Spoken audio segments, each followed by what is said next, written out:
कभी कभी हमें जीवन में अकेले लड़ना पड़ता है। ये कहानी एक ऐसे लड़के की है जो अपने लक्ष्य की ओर आगे बढ़ने के लिए अपनी अकेलापन को एक सुनहरा अवसर बनाता है। एक समय की बात है, एक छोटे से गांव में एक लड़का रहा करता था। वो बहुत बड़े सपने देखता था और अपने लक्ष्यों की प्राप्ति करने के लिए निरंतर प्रयास करता था, परंतु उसके पास न ही उसका कोई दोस्त था और न ही कोई गाइड करने वाला।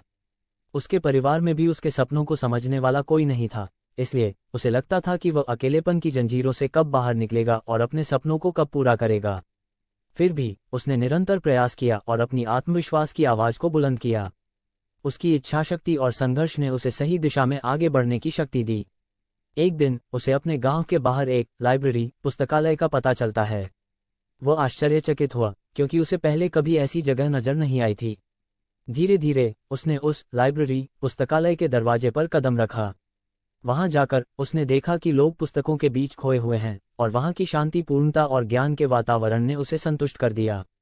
अपनी उत्कृष्टता को पहचानते हुए उसने यह निर्णय लिया कि वह लाइब्रेरी पुस्तकालय में समय बिताएगा। धीरे धीरे वह लाइब्रेरी पुस्तकालय की विभिन्न किताबों को पढ़ने लगा और नई दुनिया की खोज में निकल पड़ा। दिन बीतते गए और उसका ज्ञान दिन प्रतिदिन बढ़ता गया और वह अच्छे लेखकों और दर्शकों के साथ रिश्ते बनाने लगा।